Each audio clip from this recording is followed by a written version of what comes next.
Hello there, everybody. Welcome back to the Roderick Geo channel. Today we're going to be watching a video from Icebulb called Why Didn't Spanish America Unite Like Brazil? Now, this was recommended to me a couple weeks back. I say a couple weeks back. The video is only 13 days old, so must have been last week at some point. I don't remember who recommended it to me, but I'm here doing it now, finally. So either way, we're going to go ahead and watch this. And the link to this video will be in the description down below. So make sure to go and check that out. Make sure to go give them a subscribe, give them a little like.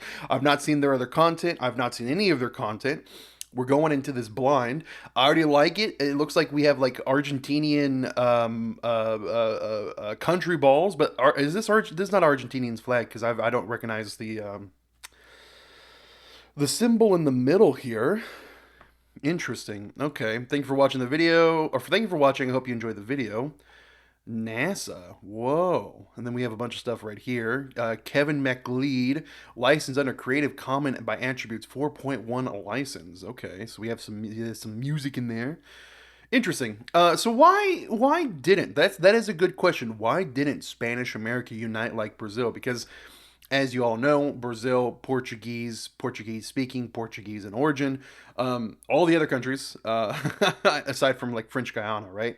All the other countries are Spanish in origin. So I'm guessing we'll probably figure that out here in the video. So without further ado, let's just go ahead and watch it. Revolutions, executions, constitutions. Your Majesty, our empire will crumble in less than 50 years. People will fight for their rights? This is outrageous. Well, it's far more complicated than that. Let me show you why our territories will become independent. Okay. Why they won't unite. And why I'll say it, I already like the style.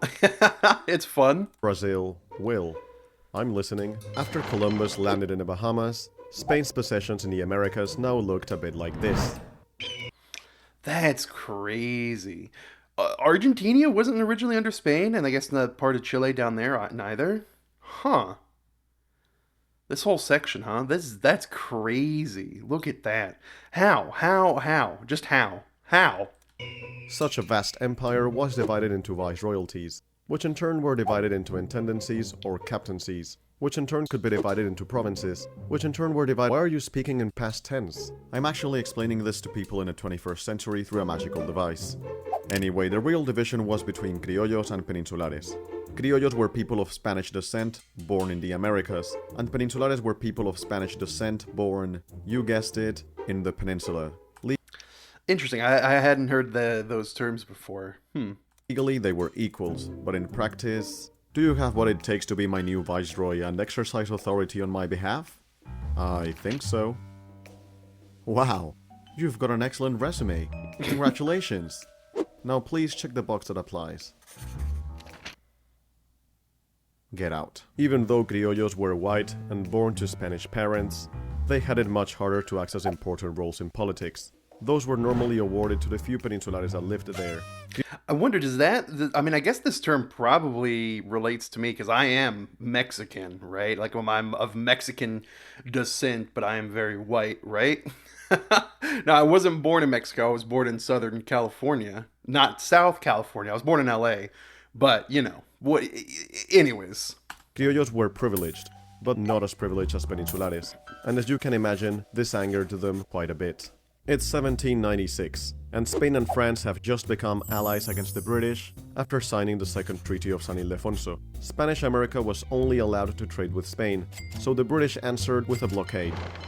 In response, Spain lifted the trade embargo and allowed its territories to trade with neutral countries. But for some, this was too little, too late. Fast forward to 1806, and the British were daydreaming about South America. They thought the estuary of Rio de la Plata was the most favorable location for a British colony. Oh, would you look at that? We're not allies with Spain, and we have reduced their naval communications with their American viceroyalties to a minimum. Also, it seems like what is left of Spanish ships, after the Battle of Trafalgar, are being sent to the more important city of Lima, and not Buenos Aires.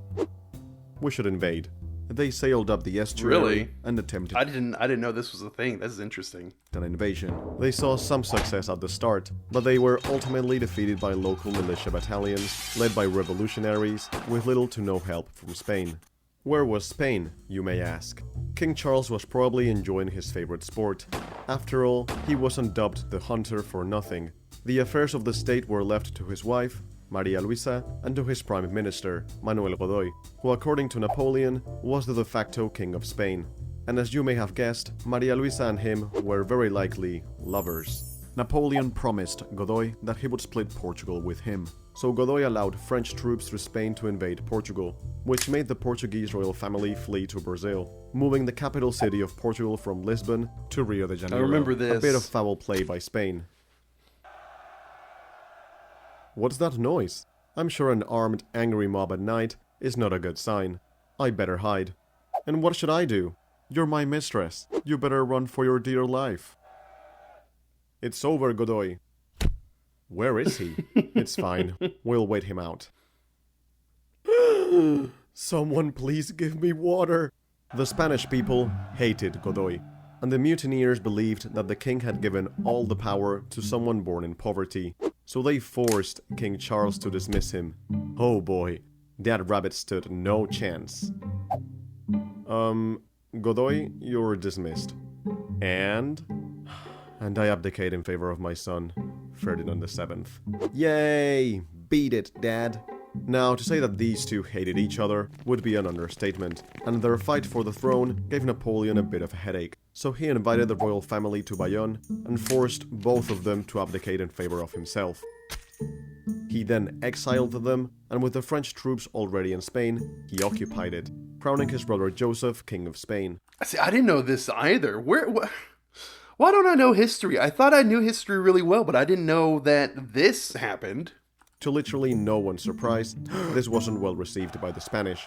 So in absence of a legitimate ruler, over 300 elected deputies met in Cádiz and claimed legitimacy as the sole representative of the Spanish sovereignty in what they called the Cortes de Cádiz. Cortes means parliament, de means of, and Cádiz is just the city. Now, picture this.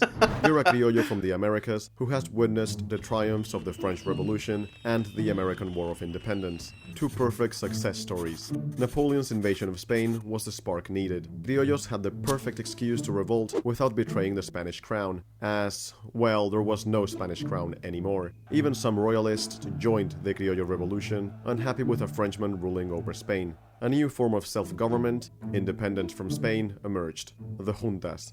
They initially sought to rule in the name of Ferdinand until his return. But as you may know, things turned sour.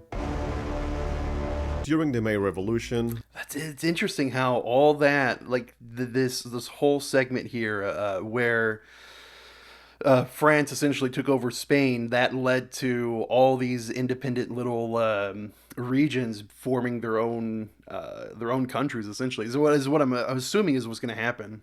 The Viceroy of the Viceroyalty of Rio de la Plata was removed, and the first junta was established, renaming the old Viceroyalty to the United Provinces of Rio de la Plata. After this, the first junta wanted to extend their authority to other provinces who didn't approve of this new form of government. They chose this guy to act as a spokesperson in name of the United Provinces to convince the Paraguayans to join them. Yo, dudes, the United Provinces are pretty chill. Maybe you could like join them or something.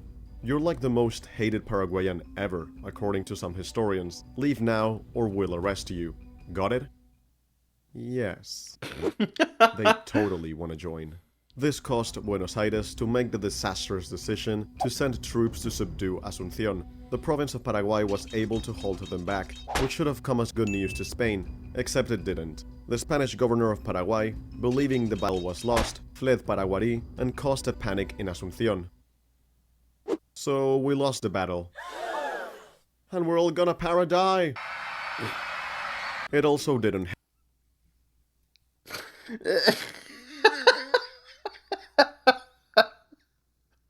Okay, alright.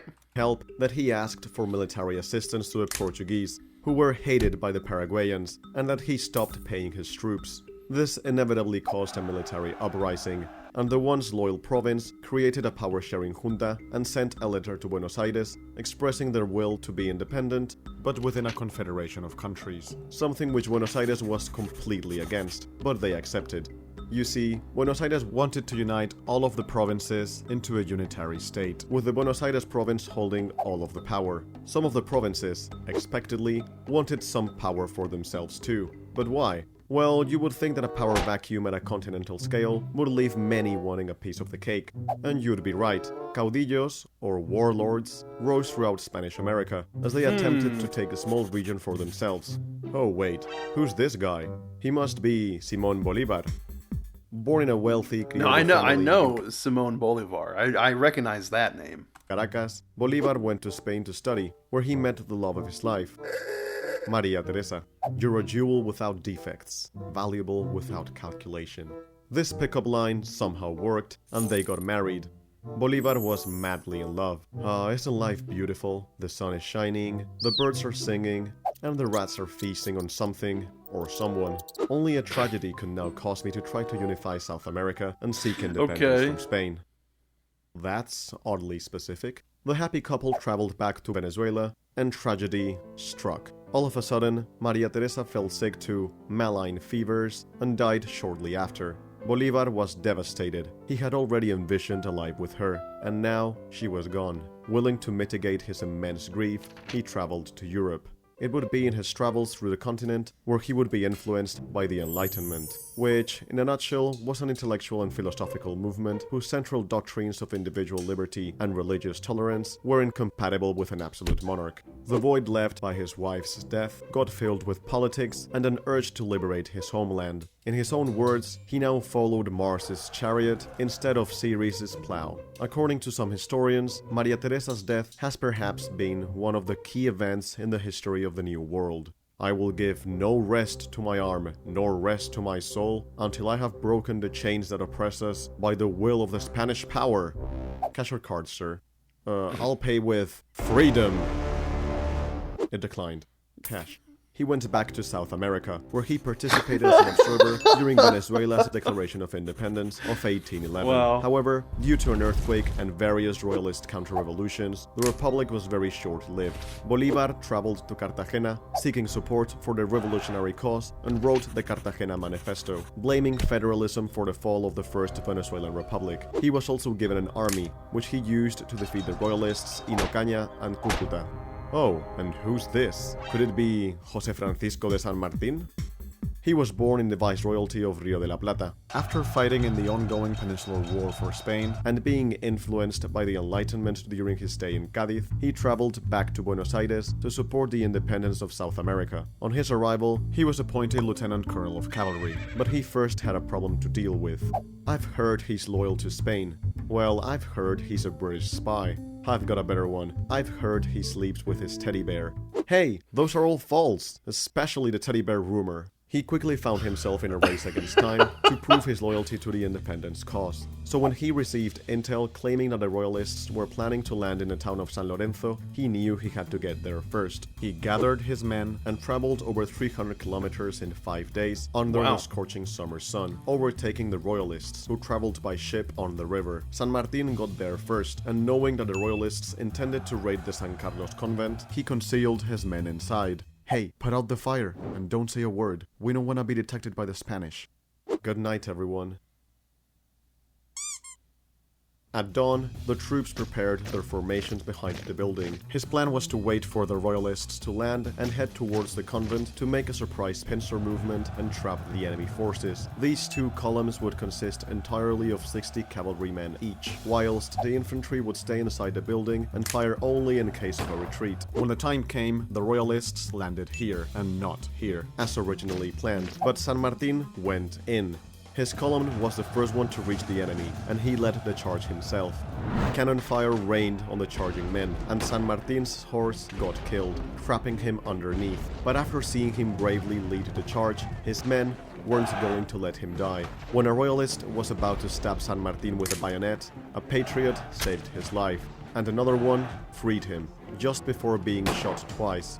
A second charge by the cavalrymen caused the Spanish troops to retreat, and even though they were outnumbered 2-1, the battle was a patriot victory.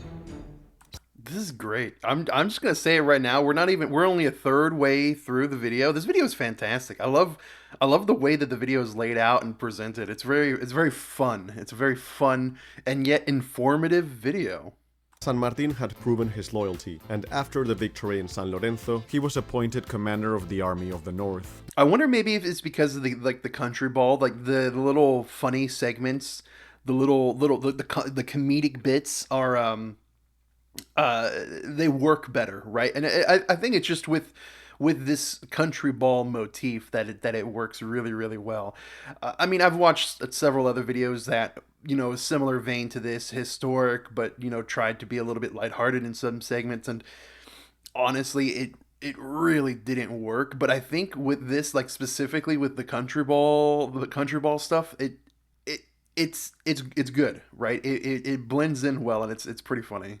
which is a really cool title, but things were about to take a turn for the United Provinces. 1 year later, this province here known as the Eastern Province, shockingly, wanted to be a bit more federal. Buenos Aires was having none of it, And Montevideo was besieged by That's, supporters of federalism. Troops from Buenos Uruguay. Aires abandoned the city, And the Eastern Province formed the Federal League. an alliance of like-minded provinces that aimed to establish a confederal organization. These political differences meant only one thing: civil war.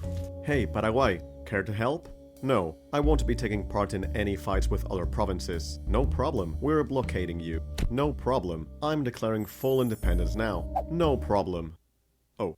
Speaking of Paraguay, how is their power-sharing junta going? Oh wow, there's just 2 of you left, and just 1. With Francia as a dictator, Paraguay entered a long period of isolationism. Back in Venezuela, Bolívar was busy marching towards Caracas in his admirable campaign. He wrote the Decree of War to the Death, which stated that murder and atrocities could be committed against civilians born in Spain. He Whoa, that's a bit extreme. Oh God. This whole segment of history, I never really looked into it deeply. I guess it's really fascinating. I definitely want to sit down and maybe like read a couple books on it too. paraded through Caracas and proclaimed the creation of the Second Venezuelan Republic.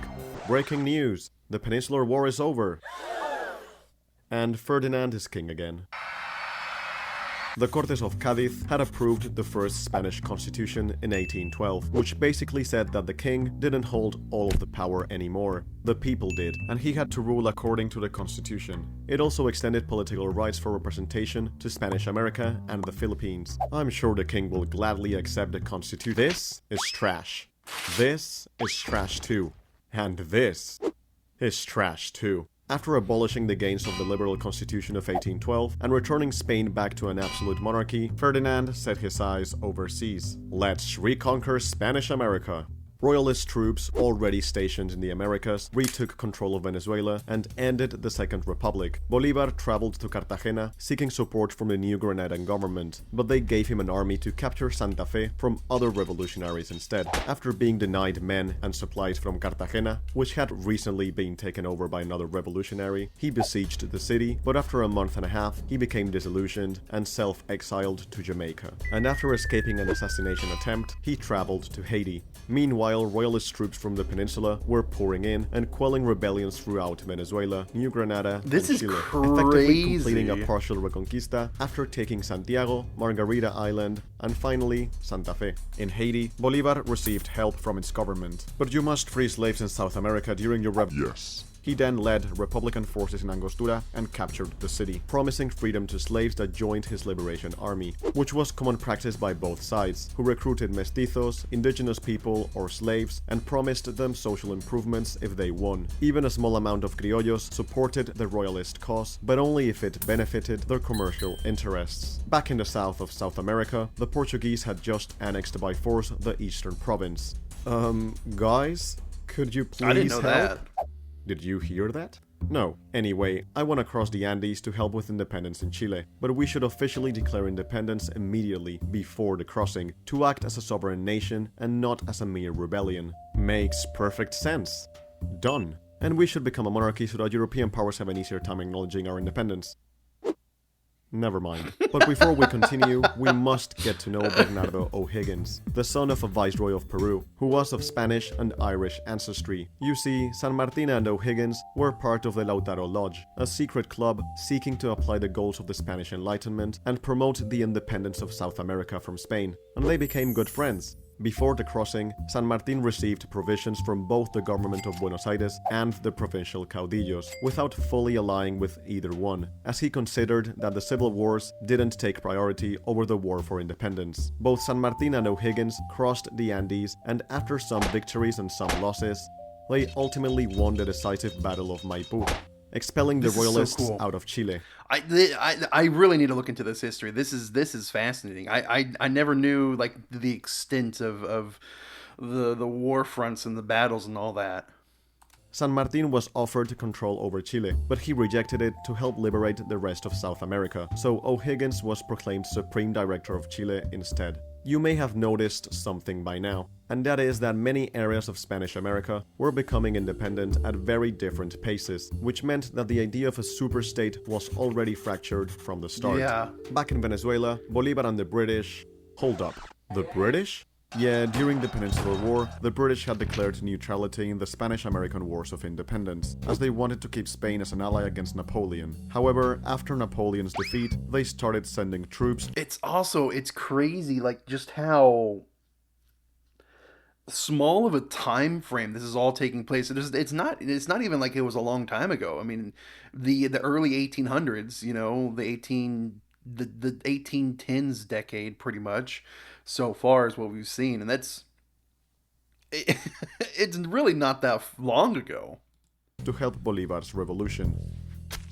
So, Bolívar and the British crossed the Andes and captured Santa Fe after winning the Battle of Boyacá, merging Venezuela and New Granada into Gran Colombia and renaming the city Bogotá. However, some of the territory was still under royalist control. Hey, how's the civil war in the United Provinces going?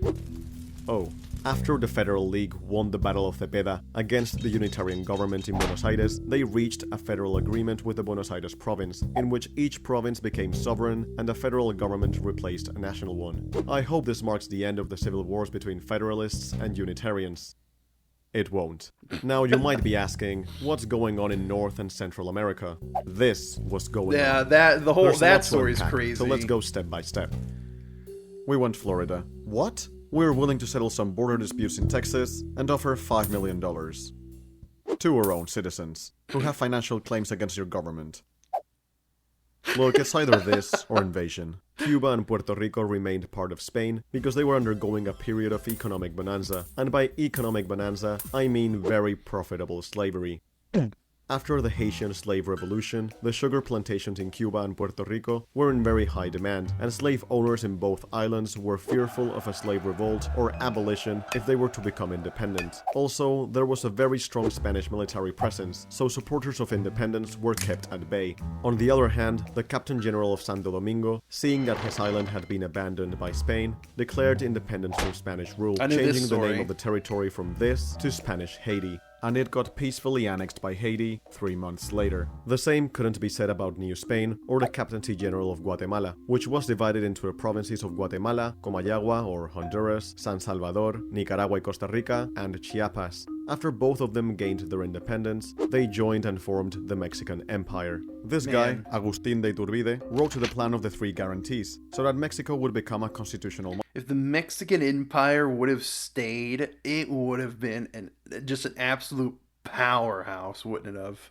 On like the world stage. Monarchy. This guy, Antonio López de Santa Anna, wrote the plan of Casamata, which sought to establish a Mexican republic. But I'm sure this won't stop. There they go. I will guarantee 3 things: independence from Spain, equality for everyone in Mexico, regardless of birthplace, and Roman Catholicism as the official religion. Thank you for crowning me Emperor of the First Mexican Empire. Anyway, I better get going. The First Mexican Empire was a disaster, and after Iturbide's abdication, all of the old provinces of the Captaincy General of Guatemala decided to form their own country, the Federal Republic of Central America. Oh, so that's what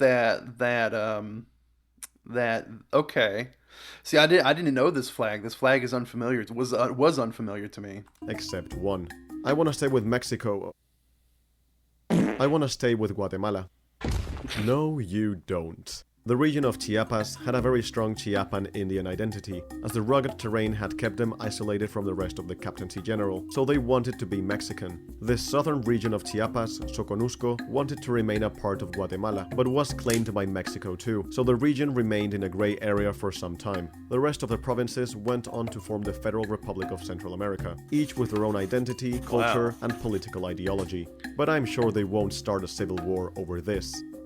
They will. At the same time, the Philippines also had an uprising to become independent. Andres Novales, Yeah, a captain in a lot of people, specifically like in the U.S., didn't realize that the Philippines had a pretty strong Spanish influence as well. It was a Spanish colony, so yeah, a lot of people in the U.S. don't realize that. The Spanish army, along with an armed, angry mob at night, killed the vice-governor and ex-governor whilst the mob chanted, "Long live Emperor Novales." This self-proclaimed empire only lasted one day, as they were unable to get past the city gates. Open the citadel gates. I can't. Brother? I'm sorry. Guards, arrest him. Novales was executed shortly after, and with him, the idea of an independent Philippines. For now. Let's go back to Peru and rewind just 2 years. San Martin has declared independence of Peru, but some royalist pockets are still present within the territory. Bolívar, however, has defeated the last royalist troops in the Venezuelan part of Gran Colombia and has officially declared its independence. Meanwhile, in Panama, I'm leaving to quell some rebellious Ecuadorians. Stay here and don't declare independence. Got it? Got it. Could we please join you, just in case Spain comes back? Sure. And just like that, Panama led a bloodless revolt and joined Gran Colombia. Fearing an annexation of Ecuador into Peru by San Martin, Bolívar marched south. And Sucre, his marshal, marched north. Sucre defeated the royalists at the Battle of Pichincha and occupied Quito. Bolívar quickly annexed both Quito and Guayaquil and paraded through the streets. Just 1 month later, San Martin arrived in Guayaquil, but Bolívar made sure to be there first, welcoming him into Gran Colombia. Let's cut to the chase. Why do we all have the same hairstyle? You got me there. Hey, wanna decide the fate of South America on rock, paper, scissors? Let's do it. Rock, paper, scissors, shoot! Yes! No! Nobody knows for certain what was said at the Guayaquil conference, but they both came to the conclusion that a union of all of Spanish America would be impossible. Internal rebellions were rampant, and many caudillos didn't want to be the second in command of San Martin or Bolívar. Besides, the sheer size of such a big union would have been a logistical nightmare to manage. Gran Colombia was already having trouble managing itself. The trading routes between the old viceroyalties and captaincies were underdeveloped, as the terrain was too mountainous or forested, so communication was difficult. Hey, you need to get this message from Bogotá to Caracas. It's only 1,400 kilometers or 873 miles in that direction. Good luck. I'm gonna shove this message up your ass. As soon as the Guayaquil conference ended, San Martin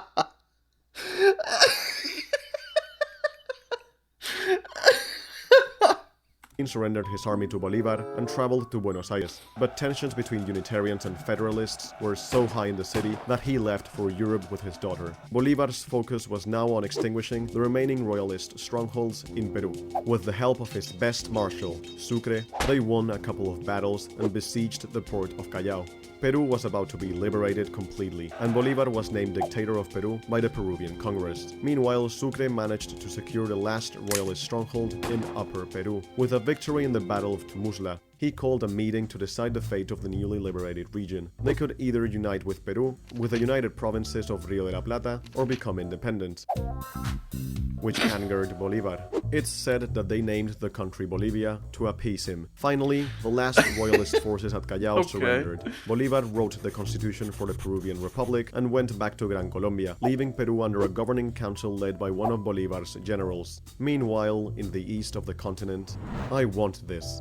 Dude, we just ignored them when they got invaded by the Portuguese. I know, but I want it now. Montevideo is a very strategic city. It controls the estuary. Alright, leave it to me. Hey, you guys from the eastern province, you should totally revolt against Brazil. You know, they're kind of right. We declare our independence from Brazil. And I declare the annexation of the eastern province. And I declare war. War was declared, but after a couple of battles and several smaller clashes, the war reached a stalemate. Spin the mediation roulette. Alright, the British have been chosen to mediate. They proposed the creation of Uruguay as a buffer state between both countries, with Brazil and the United Provinces accepting the proposal in the Treaty of Montevideo. These guys weren't invited. Oh golly, there's a new Peruvian president. The governing council elected this guy, who had fought alongside Bolivar in the Wars of Independence, but he was having none of it. He had his own political ambitions and opposed the unification of South America under Bolivar's rule. He even launched an invasion on the southern region of Gran Colombia, but a defeat in the Battle of Tarqui by none other than Sucre himself, and a coup from the Peruvian army made him sign a peace treaty. And at last, Bolivar could rest, rejoicing in a strong and united Gran Colombia, with no revolts and divisions whatsoever. Oops. Uh-oh.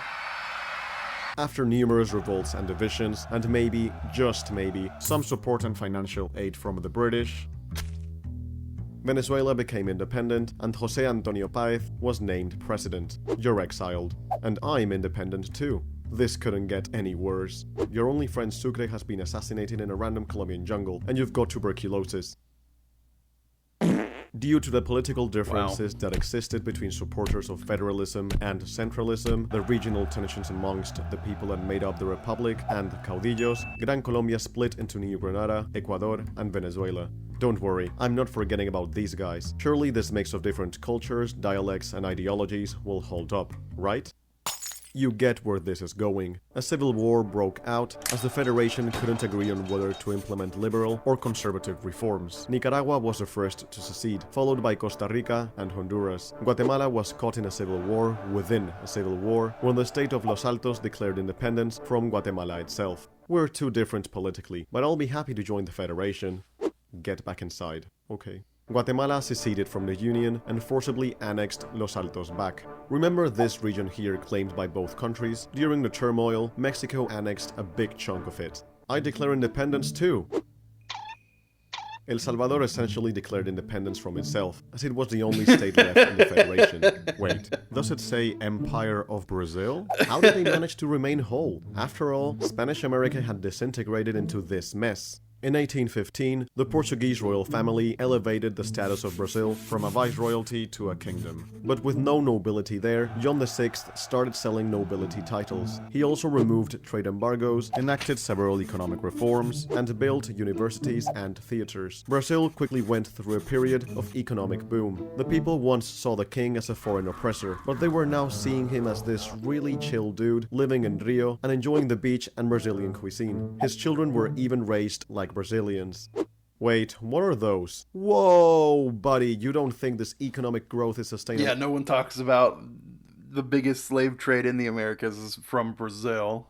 Without a bit of slavery, right? Well, nobody's perfect. Back in Europe, Portugal was fuming. they demanded the return of their king after going through a liberal revolution. A constitutional monarchy was brewing. I don't want to leave. Your Majesty, Portugal has reinstated the Cortes. You might lose the throne. Alright, I'll go, but I'm taking with me some sand and a Brazilian chef. Come on, son. No. John wanted to assure Brazilians that everything was gonna remain the same, so after his son Dom Pedro stayed in Brazil, he named him Prince Regent. Dom Pedro then sent some Brazilian deputies to the Portuguese Cortes, but before they arrived, the Cortes were able to pass a series of laws that returned Brazil to a colonial status. This angered them quite a bit, and tensions started to rise. After this incident, in a famous scene in front of the Ipiranga River, on September 7, 1822, Dom Pedro tore the Portuguese white and blue insignia from his uniform, drew his sword, and swore, "By my blood, by my honor, and by God, I will make Brazil free. Brazilians, from this day forward, our motto will be independence or death." Dom Pedro declared himself emperor of the Brazilian Empire And enacted a series of reforms such as reducing his salary, centralizing the government, eliminating the tax on salt, and refurbishing the justice system to make it more just. Wait, what are those? Whoa, buddy! Well, nobody's perfect. Some provinces tried to remain part of Portugal, but the government was structured and the Brazilian army strong. The revolts were weak enough to not divide the country. It was easy for Brazil to maintain its national unity, as there hadn't been a power vacuum. Back in Portugal, the Cortes managed to approve a liberal constitution, and King John signed it. I don't think an angry mob at night is a good sign. My wife? And my son? This couldn't get any worse. In 1 year, both of them will revolt against you and try to force you to abdicate. After failing to do so, your son will be exiled to Vienna, and your wife will get locked up in a palace. I should have stayed in Brazil. Before this second revolt, though, John, forced by his very conservative wife, his very conservative son, and several very conservative military officials, dissolved the cortege, rejected the constitution, and restored absolutism. John died 3 years later, most likely poisoned. But hey, I'm sure his death won't start a war, right? It will. Does all of this answer your question, Your Majesty? Your Majesty? Gone hunting. Oh god. This was a great video. Icebulb is fantastic. Wow.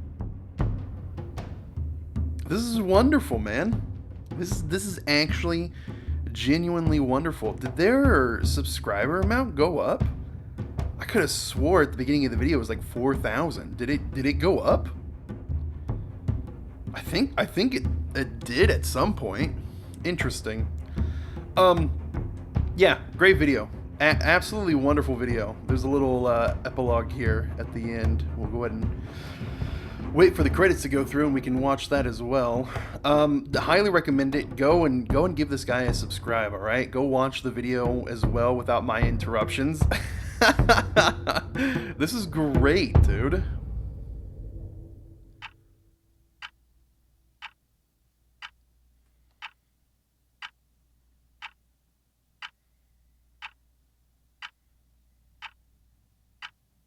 Texas has started a revolution. They want independence. Muster your men. We'll meet them at the Alamo. But we have 10 times more men. They won't stand a chance. Should there be any prisoners, what are your orders? Take no prisoners. As you command, President Santa Anna. Wow. Teasing his future video. Dude, this is great. This was fantastic. Oh, was he talking? Was he talking there at the end? I took my headphones out. Santa Anna.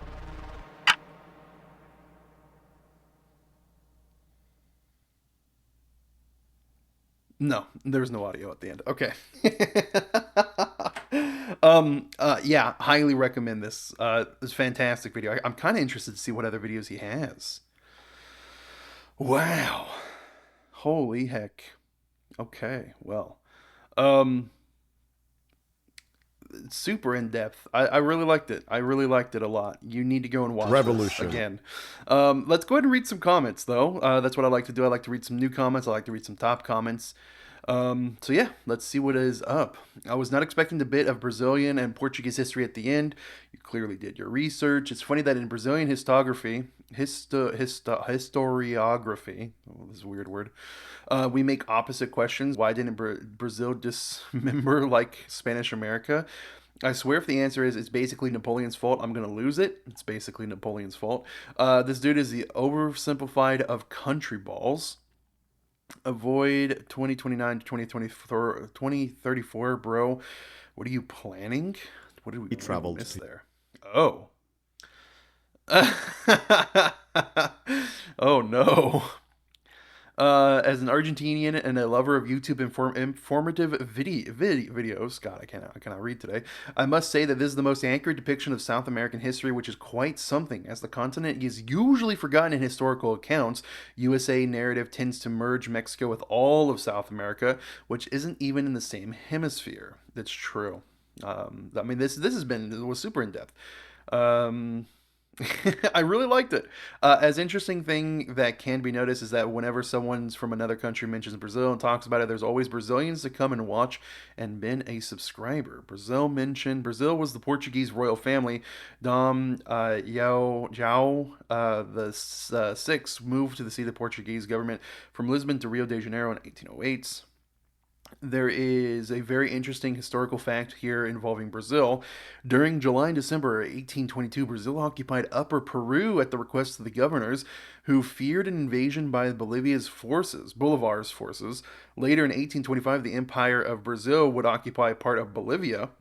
with the aim of dissuading Simón Bolivar from helping the United Provinces of the Rio de la Plata during the Cisplantin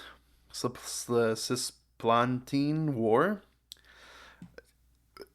There, there, there's so much history that I don't know, guys. Oh my God, I need to read more. I need to read more. Absolutely loved this video. It's great to see Latin. Is that a R? What is this? Oh, it's an M. History covered in detail and humor. Greetings from Puerto Rico. A channel with 4.5 subs, 4.5k subs, produced this quality content is amazing to say the least. I'm glad YouTube algorithm showed me this good work. So he had 4,500 subs yesterday, and now he's up above 5,000. This is great. This guy needs to reach 100,000, 500,000 million subs, dude. He really does. Best summary of the process of Latin American independence that I've seen on the English side of YouTube. This channel is underrated. Honestly, I didn't want this video to end. True, I felt like it could have just kept going and going and going. Let's read some of the newer comments. I'm sure it's going to be a lot of showering of praise. Brazil united because the Portuguese royal family fled during the Napoleon invasion, and John VI made Rio the capital of the empire. By the time he returned years later, his son Pedro I stayed as the country emperor. In Spanish America, there was no one with such legitimacy to unite all the territories in a single united country. That's it. There was a guy in Spain after the American Revolution, but before all this went down, who said the breakaways were inevitable and suggested that the king should turn the colonies into vassal kingdoms and put relatives and kids of his in power as a way to stop that. That would have changed the landscape of everything. Go tell this to Madrio and Millet. I don't know. They. God, what is this? Will never work together, build this union in Paraguay. Presidents. Yeah, okay. I can't read all that. Brazilian here. You know what Brazil united? You know why did Brazil united? Bruh, my country didn't united. There was always a big mess of territory. He was always a big mess of territory. Okay. Because British imperialism. Brazil mapa on thumbnail is out of date. Brazil mapa on thumbnail is out of date. Assuming you see it means the Brazil map. Mountains, right? Question mark. Among other things. Excellent stuff. I got to see more of your work. Dang, this was a really good video. Very interested in instant subscribe. Can't wait for the future. Santayana video. Didn't realize you had 5k subs until the end of the video. Excellent stuff. When did Panama declare independence from Grand Colombia? From Colombia itself, 1840, but then rejoined in 1841 and then left again in 1903. No to China. Austronesians. I know this word. Austronesians. Austronesian arts are for the... What the frick? Austronesian arts are for the gays. Make Philippines part of the Spanish Empire again. Home to the conquistadors and soldiers who fought along Spain until 1898. Jose Perez y Vargas. What is that comment? What? Okay. Wow, the whole affair was one crazy mess. I find it crazy that Rio was once a European capital. England, that happened. Portugal and England were allies. So no need to balkanize Brazil into much of a smaller states. Don't know what he was trying to write there. Very entertaining video, very well done, better than oversimplified. I don't know who oversimplified is. Who's oversimplified? Oh, probably because I'd never watched Oversimplified. That's probably why. Okay, well, maybe we check out Oversimplified as well. Revolutions. I don't know. I don't know. I don't know. I don't know. Maybe. Yeah, well. With that being said, guys, this was a fantastic video. I highly recommend it. Why don't you go ahead... You go ahead and give this a watch. Yeah? I don't know. What is all this recommendations here? After back-to-back terror attacks, it is a time for India to cross lock. Okay, why didn't Spanish America unite like Brazil? Indian geography, Carolina Beach, India in 11 minutes, Drew Varathy, Think School, Garib, Scientist, Brazil, India, Shivocom, Canada, Beer Biceps. I don't know. I don't know what any of this is. I don't even remember typing that much stuff on this. Yeah, guys, highly recommend this. Go watch this video. Go subscribe to this person. Fantastic channel. Yeah, that's all I can say. Just go and watch it. It's great. I loved it. Perfect beat to beat. Just constant movement. Lots of learning. Love the funny little humor bits. So, yeah. With that being said, take care. Goodbye.